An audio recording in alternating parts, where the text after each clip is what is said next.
Real estate is about freedom, choice freedom, time freedom, and money freedom, and the impact you can make with that freedom. But it doesn't come without cost. Your freedom takes work. That's why Neil Timmins brings together the tools you need to build your real estate legacy, from tips and tricks to interviews with industry titans. It's all here in one place. Real Grit. Let's get to it. Hey everybody, welcome to Real Grit. I'm Neil Timmins. Hey, I've got Erik Wright here with me. He was a casual real estate investor for over a decade. Just recently went full time when he started his company, New Horizon Home Buyers. His biggest strength is generating off-market leads through SEO. So this could be a fun conversation. Many of those leads are single-family homes. He BRRRRs, flips, wholesales. You know, the fastest growing part of his business is leveraging his SEO efforts to bring leads into JV partners and other markets in exchange for a percentage of the deal completed. So this could be cool for anybody in any market. He and his wife also write a blog, The Real Life Investor Couple, where they detail the ups and downs through their real estate investing journey. So I'm excited to have him here. Erik, how are you? I'm good, Neil. Thanks for having me on. I'm excited you're here. It's fun to, we were just catching up before we started. It's fun to talk to people in other markets and talk about what they're doing, because so many people have different strengths and weaknesses. And so I'm excited to talk about SEO stuff. But before we dive into that, just tell me, we all have a different entry point into this business. You started as a casual investor, as you described it. What was your entry point to the industry? Yeah, so I kind of got into it accidentally. I was living with a roommate, or several roommates. We had a friend that she owned the house, and there was several of us that lived with her. And she got married and kicked us all out, understandably. So we had to find a place to live. And I was the one with the job that could qualify for a loan at the time. So I was like, well, I'll just go buy a house and we can all go move into my house. So I did that and kind of did an accidental house hack. Didn't really know the term or what that was. But that was a couple years after college. And then I lived for free for 3 years and actually made a little money over what my mortgage cost. My roommate's paying the mortgage, and then sold the house and made a profit, and was like, hey, there's something to this. Yeah, right. Exactly. Yeah. So then after that, I bought a duplex, lived in one side, rented out the other. And then I got married. My wife wanted this really cute, renovated, like 1930s home, which sounded awful to me because I knew how many issues those old homes had. But it had a garage apartment in the back. And so that was really attractive to me. And so I kept the duplex, moved into the house, rented out the garage apartment. And then from there, it just kind of snowballed. Yeah. No, that's cool. What year was that duplex then? So the duplex I bought about 8 years ago. Okay. Yeah. About 8 years ago. So my first house was 10 or 11 years ago. Yeah. All right. So then you marry, you've got a place in the back that you're renting out. And then what eventually led you into real estate being, the full-time gig? Yeah. So when I had the duplex, I was living in Louisiana. My wife and I got married. We actually met through a nonprofit that I was working for, and she was a volunteer for. So cool. I was a homeless outreach director for a nonprofit there in Louisiana. My wife was a volunteer house mom for a recovery home for women who'd been rescuing out of human trafficking. So she was also a nurse at the time, was volunteering doing that. We met, and then we ended up fostering and then adopted our son through foster care, and then moved to Chattanooga, Tennessee from Louisiana, and I didn't have a job. And my resume is a little interesting. I was a whitewater rafting guide, a gymnastics coach, worked for a homeless outreach nonprofit, and had done some other like random jobs. So I couldn't necessarily just go in and find a normal job because I didn't really have the resume for it. So I started selling items that I found in garage sales and thrift stores on eBay, and that's how I was making my living. Little side hustle. Yeah. Side hustle turned, I got to do it to pay the bills. Yeah. It wasn't so much side. Right. Yeah. Right. So I did that, but still had a couple rentals and stuff that I'd acquired in Louisiana, and then knew that was really the goal to go full-time here in Chattanooga, Tennessee, as I could do that. So I started my company, New Horizon Home Buyers, right in the middle of COVID, with, homeschooling kids at home and all of that kind of stuff while we're trying to work and make a living. And it's kind of just been a lot of hard work and sweat and tears and whatever since then, but it's really starting to take off in the past 12 months or so. Yeah. Tell me why, you could have done anything. You probably could have found another job doing something, but why real estate? That's a great question. I feel like for me, I've always had the entrepreneurial kind of bug. When I was 12, I had my own lawn mowing business. I've always had, different kind of hustles like that. And I love the the potential for freedom through real estate. Yeah. You know, I love the idea of the passive income. My wife and I really wanted to spend a lot of time, especially when we first moved here, you know, pouring into our kids and really loving on them, especially our adopted son who had kind of come out of some rough situations and really wanted to have the freedom to do that. And real estate seemed the natural avenue through which to be able to build that. Yeah. Tell me, what is it? I mean, you and your wife both seem like tremendous givers, that you're probably just not in this world for yourself. You're in it for, you know, who you can touch, what you can do. What's the genesis of that for you? Where does that date back to probably your childhood? That's just something I learned from my parents. My parents actually own a gymnastics facility in Arkansas. And so both my mom and dad, their entire career that they've built is literally just like pouring into kids' lives. Like, it's not just about teaching the skills. And that's the thing I learned from my parents and from my dad, especially, who taught me how to coach whenever I was a coach, was that it's so much more important than the skills that you teach. It's how are you pouring into these kids' lives and helping them become better people and helping them know the kind of person that they can become. How has that upbringing and then your choice of that for how you live your life, how does that impact the conversations you have with sellers when you're seller direct? That's really, really an insightful question. So yeah, I feel like, because especially anything going on in my experience and working in the homeless outreach and some of that kind of stuff, is that it's given me a better sense of being able to be empathetic with people, I guess, to really sit and be willing to listen to stories. So many times, even with our homeless ministry that we were doing, is that we could provide resources and things and food and clothes to people, but some of the most impactful relationships that I have from that was because of the times that I just sat down and just listened to somebody's story. You know, and so doing that can be really impactful in building rapport and relationship with somebody. Yeah, no, you're totally right. So tell me about the portfolio today. What does it look like for you? Yeah, so currently I've got I've got 5 rehab projects going on currently. So including all of those, it'll be about 13 cash flowing units, or 13 cash flowing rentals. And then I've got 3 flips going on right now as well. Several wholesale JV deals and that kind of stuff in the works as well. So, all right. So let's talk about the flips. How do you manage the projects? You know, you hear so much about obviously rising costs of material. Yeah. But the labor side of that, how do you handle that in your world? So I'm actually the 3 flips I've got going on right now are my first 3 flips ever. Actually, everything else I've tried to we've renovated, but I've tried to do to burn them. So to try to keep them. So through that process, I've had several okay experiences with contractors, several not great experiences with contractors, and then finally found one guy who's also an investor.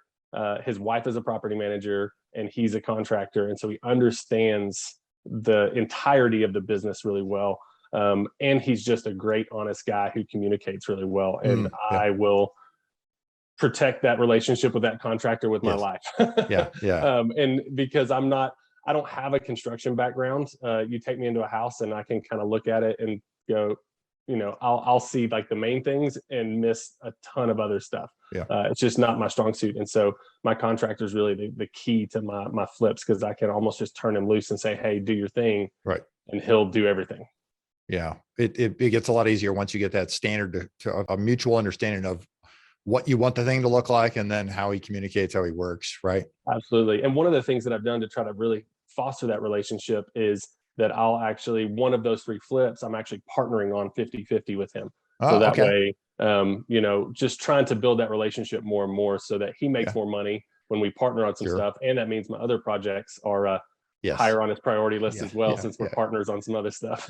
Exactly. Yeah, exactly right. What's been the biggest either mistake or challenge that you've had in bringing contractors in to do the remodels? Yeah, so some of it I think is just my lack of knowledge of how it was actually supposed to be done in the first place, as far as the timeline, like what's an actual realistic time frame, realistic timeline for a project. And then honestly, I'm too nice. That's a lot of my downfall sometimes, is that I can, because of that going back to that empathy side, that I can understand, you know, oh, this happened, you know, my crew got COVID, And it's about all these excuses that come in, which eventually I realized maybe are just excuses. They're just actually that. They're not reasons. They're just actually excuses. They're not real reasons. Yeah.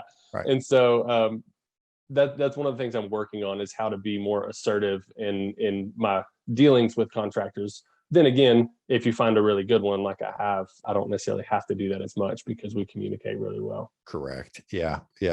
On the properties that you hold for rental, it sounds like you're in a few markets. How do you manage it? How do you manage the management piece of it? Yeah. So I started managing my properties myself when I first got started. Realized I'm a terrible property manager. I'm just some of that, lack of assertiveness or too much empathy. I feel like I have a harder time kind of laying down the law, so to speak. So I realized pretty quickly property managers are my best friend. So same thing. I kind of vetted several different property managers through other investors and who they've used and what their experience has been like with them. And luckily I've found several really top-notch property managers who are doing a great job. I mean, I really have no complaints with any of what they've done. What did you have to go through to figure out that you're not a very good property manager? Anything? you just kind of learned as you went. Several things. So two main experiences. One was a friend actually that I rented when I was in my duplex, rented out the other side. And I'm pretty sure he still owes me like $4,000 or something. Ended up having to kick him out and kept trying to work with him and help him. And who needs enemies when you got friends like that? Exactly. So, so that was a tough situation. And then how did you manage to get through that? Well, my wife is much more assertive than I am when it comes to those sort of things. And I was recently married at the time, so we were newlyweds, and she wasn't going to put up with that. So she basically encouraged me to go ahead and cut ties there, which I went ahead and did, because I try to give people the benefit of the doubt and work with them, and that was just kind of past the point of return. Oh, smart lady. Yeah. And then the other experience was I actually had my very first tenant after that was a single mom, 2 kids, ended up coming in, tried to vet credit score, employment verification, all that kind of stuff. Apparently like 2 or 3 weeks after she moved in, she lost her job and didn't tell me. And then that drug out for several months, which again, I understand, single mom with 2 kids, like that's tough. It's not somebody that I want to evict, but at some point I have to pay the mortgage on my rental property. And so that was a tough situation as well. You hit it. None of us want to have to evict anyone. Exactly. We just wish they would do what they've agreed to do, maintain the property in a condition they've agreed to maintain. We should, we have to live up to our end of the bargain. We just ask that they live up to their end of the bargain. Yeah. And I think what I learned too is honestly by letting it drag out so long, I was actually doing more of a disservice to her than sticking to, these are the rules. This is what happens if you're 5 days late. This, you get this notice, and then because then it's done quickly and she can move on and whatever. When you drag it out and drag it out and drag it out, I feel like that ends up doing more of a disservice to her, because it's not letting her almost like figure out a solution to go start over somewhere else. Yeah. There's a longer time period of uncertainty. Yeah. And it would have made her, I mean, she had some family in town apparently that she could have moved in with that I didn't know about until I evicted her. And that could have happened way sooner. Right. Yeah. So talk to me about SEO. How in the world did you get into SEO from the get-go? Okay. So when I decided that I wanted to go into real estate full-time, it actually took me about 1.5 years of still working my reselling job and some side jobs and that while I was working on my SEO. So I would work, 20 hours a week on my SEO and then still work 20 to 30 hours a week on my other stuff, trying to make ends meet. But the reason that we got into it was I knew that I wanted to go full-time real estate. And I knew that because of the way the market was, if you wanted to be successful, you had to find off-market leads. Right. Or you had to have a really high paying W-2 so you could buy leads, stuff off the MLS, which I didn't have. Right. So I knew that I had to go off market. So I researched, cold calling and texting and direct mail and bandit signs and all the things. Yep. And all of that just sounded terrible to me for whatever. Right. It just did not sound appealing. Didn't click. Yep. Yeah, it didn't click. And I knew too, like we had a certain amount of savings that if I spent 10 grand in direct mail and I didn't get a deal from it because I was still new to off market. I'm sure I would make mistakes, whatever. That 10 grand is gone. Like there's no more leads coming in from that. Nope. So I looked into SEO and I found a program that I could sign up for, and that would teach me how to, it wouldn't do the SEO for me, but it would teach me how to build a website, how to do the SEO. And that I knew that even if I made a bunch of mistakes on the leads that started coming in from that if I was still ranked high enough on Google, more leads would still be coming in the future. That wouldn't cost me more money. So that would allow me the time to learn the business without having to invest a lot more cash. Right. Incredible. So when did you start the SEO?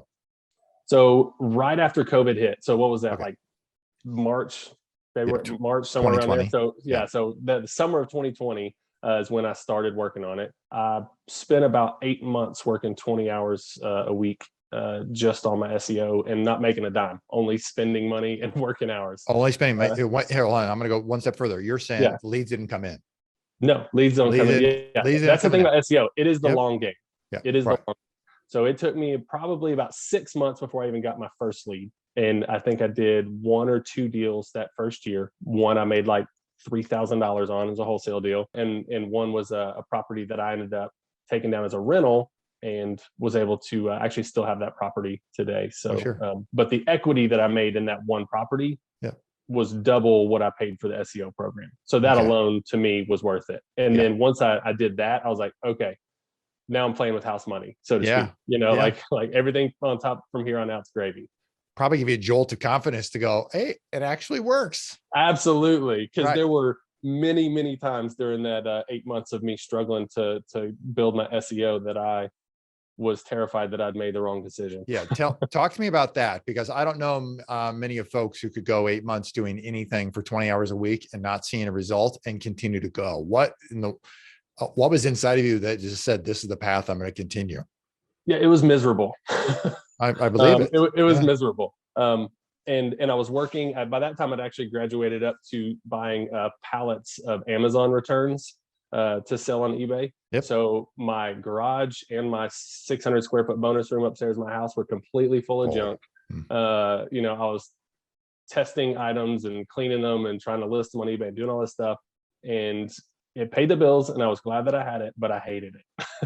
And I knew that for me to get to a place with my family where we could be more settled and to be able to provide for my family in that way, like that, there wasn't an option. Like I could go get a job, but I knew that just a regular job was not going to give me the financial freedom that I wanted for my family. So yeah, there was times, I mean, and it's in the middle of COVID. So we're homeschooling our kids at home. So I'm getting up at 5 o'clock in the morning to work for a couple hours before the kids wake up. And then we're homeschooling and my wife is working from home, doing a nursing job she can do from home. And we're trading off. And it was tough, man. It was not an easy time in our lives, but my wife especially was very supportive in that she knew, because she had seen the power of real estate through the few rentals that we had before.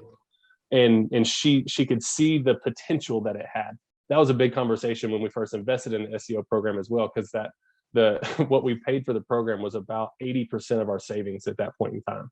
So it was kind of an all or nothing deal. Like I didn't really have anything to fall back on. All right. So bring me out of COVID into, let's call it 2021. What did 2021 look like? So 2021, I'd actually met a guy who I coached our 2 sons' soccer teams. And he had some sort of investor hat on or something at a game. And I just kind of got to talking to him, found out he was also a real estate investor. And we just kept in contact for a while. And so he had actually mentioned to me at one point that if I ever really wanted to learn the business, that if I figured out how to get off-market leads, that he would teach me what to do with them, basically. And so then I went and did my SEO stuff, started getting some leads in, and I came to him. I said, hey, here's what I've done.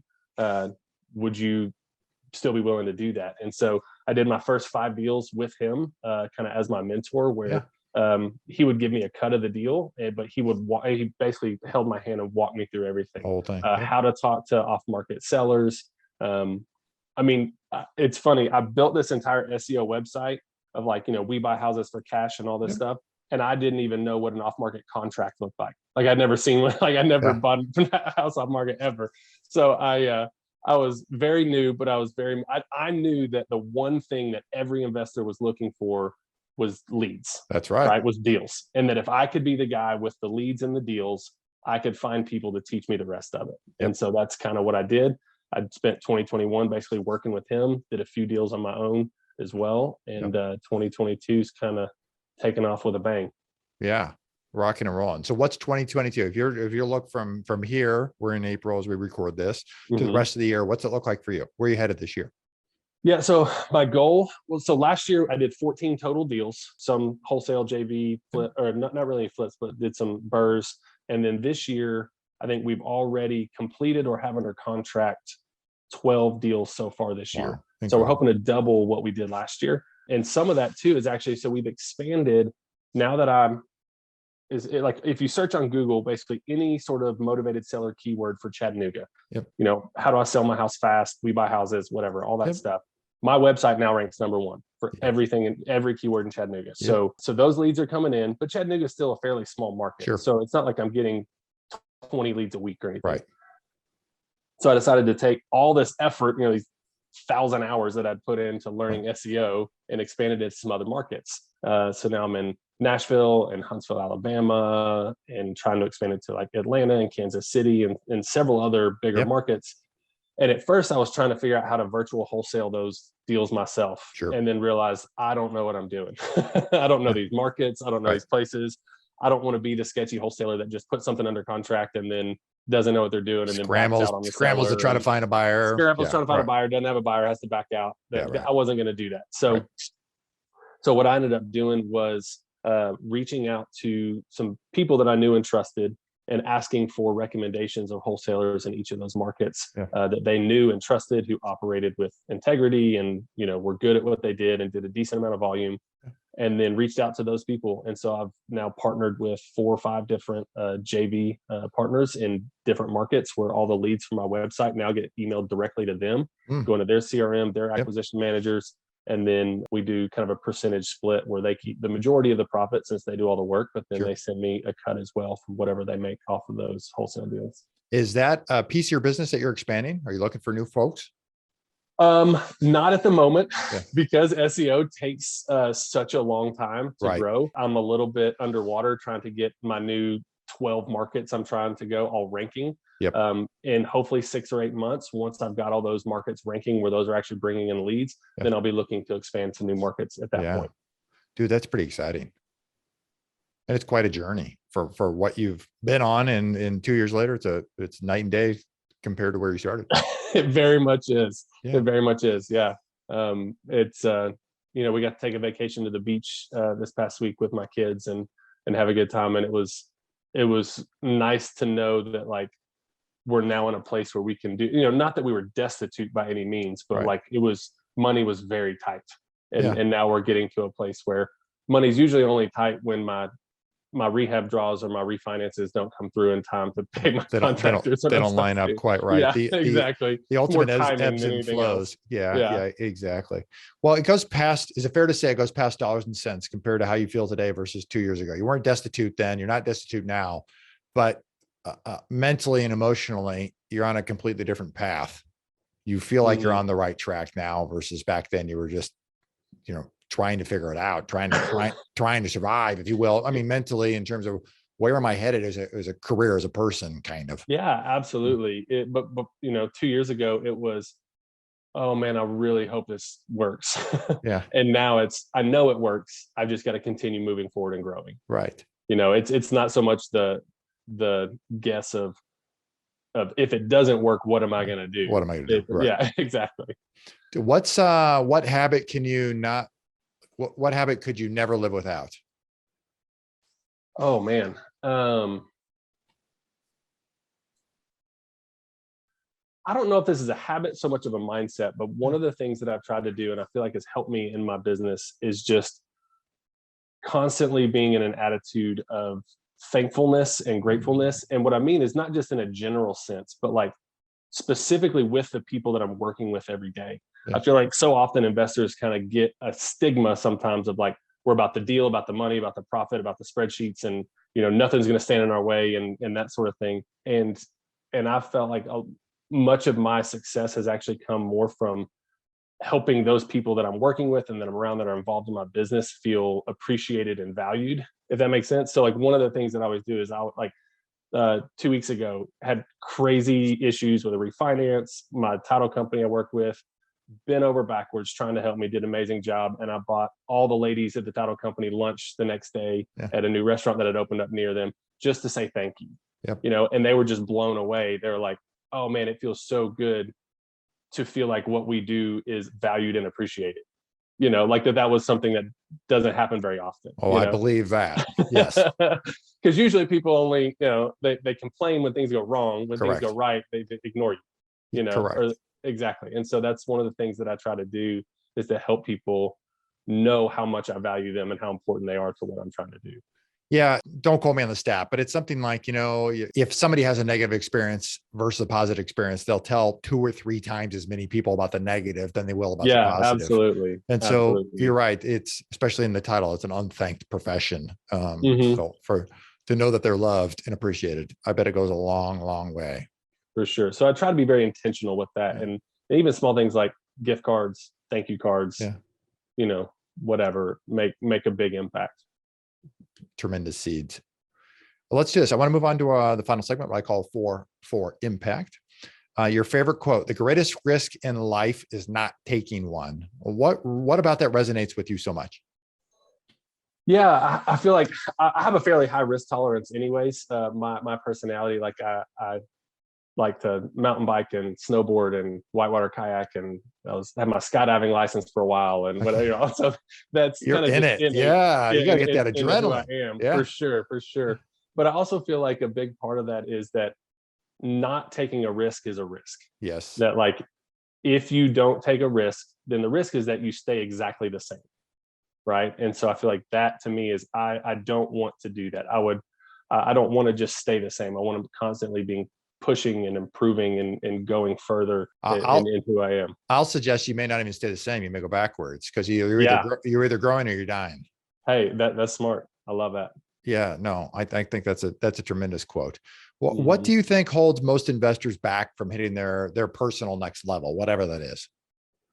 Yeah. So I think going back to kind of that risk quote before, is that I feel like people don't even necessarily have a great understanding of what risk is. So there's this fear aspect of it, but like we were saying, the risk of not doing anything is also a risk. Okay. But I've encountered this concept that I've heard, and I didn't invent it or anything, but it's the asymmetric bet or the asymmetric risk. Right. And so it's that, for example, when I started my SEO, right. Okay. It was like 80% of our savings was going to be the cost of this program. Yes. I knew that I wasn't going to get leads for a while. But in my mind, it was, okay, so what is the worst possible case scenario? I work really hard on this. I continue paying my bills through my side job. This doesn't work. And now I'm out 20 grand, but I'm basically back where I started. Yep. Right. No change. Best case scenario is, well, I get really good at SEO. I get hundreds and hundreds and thousands of free, basically, leads for the next couple decades and make millions of dollars. So like, it's not, I become a millionaire or I become destitute. It's a very smaller risk in comparison to the potential, if that makes sense. Yeah, absolutely. Yeah. Yeah. The risk is not directly correlated to the return. Absolutely. Yeah. And I think that's where people kind of get mixed up, is in that fear is, okay, well, what is the nuclear scenario? What is the worst possible thing that can happen? But then what's the potential? And those are usually, like you said, not directly related. It's, if you do it right, then you take the risk that's a smaller risk for a much greater reward. Right. Have you found yourself, into more homes, more deals, finding yourself, let's call your risk tolerance. And I'm not sure it's a real risk tolerance, but the risk, your ability to take on additional risk expands. And it may not be so much that it's additional risk, but your knowledge and your comfort level in order to make a decision has improved. I think that's the key. The risk itself is not greater. It's the knowledge and your understanding help you determine what the risk truly is and what the potential really is. And I absolutely agree with that. And you only get there through taking action. Absolutely. Yeah. Absolutely. Yeah. Outside of real estate, what are you most passionate about? So first would be, just my family, that's kind of my number one. My second would be the outdoors, anything outside, anything that I can do to get my heart pumping, adrenaline going a little bit, or just even hiking through the woods with my kids. Anytime I can combine the family and the outdoors together, I'm a happy man. Yeah. What's your favorite way to make an impact in the community? Yeah. So my wife and I actually decided when we first started our business that for basically any money that we make through our business, that we donate a percentage of that to the organizations that we really love and support, working with people in homelessness and human trafficking and that sort of thing. So that's something we're really passionate about, and wanting, the more we grow our business, the more money we make, the more we can support those causes. And that's something we're really excited to do. That's tremendous. For people who want to connect, they want to learn more about you, they just want to stay in touch so that when, 6 or 8 months rolls around, you're looking for new markets, they can be in your radar, if you will. How can they find you? What's the best way to connect? Yeah, for sure. So Instagram, Facebook, New Horizon Home Buyers. That's also our website. And then Real Life Investor Couple. We've got some articles and blog posts and stuff on there as well on Instagram, Facebook. That's our website as well, reallifeinvestorcouple.com.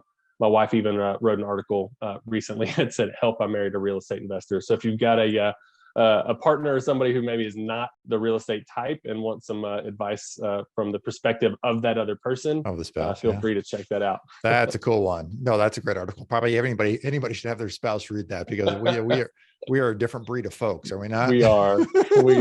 There's no way around it. Yeah. Well, great. I'll make sure we get the links in the show notes below for anybody who want to connect up at the air.